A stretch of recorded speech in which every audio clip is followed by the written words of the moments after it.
Alright guys, you might be wondering how I am moving my camera without even touching it. It's not magic.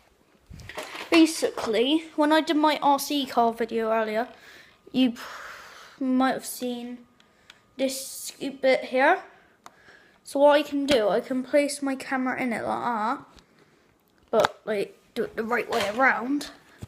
So I have it facing towards me.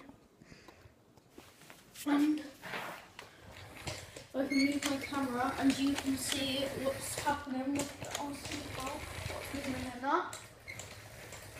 So yeah, so it wouldn't be awkward to do videos and that. I can just go like this, but except for the jumps and that I'm going to be doing.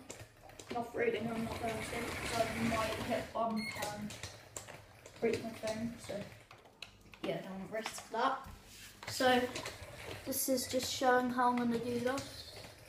And also I'm going to go and show you now my other RC car that I am trying to fix. So I can, you know, drive that one. Yeah guys, you know the RC car and that you can drive on water? Well, this is it.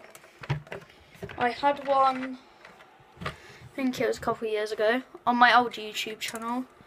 I did videos on it. But on this one, still need to fix it. The battery exploded in it, so trying to fix that in a minute, and that would be sick. Drive on snow if it ever snows. Drive on water as well. So just driving along water would be sick. And yeah, and driving off-road is crazy apparently. I can't remember though, because I don't think I tried it off-road.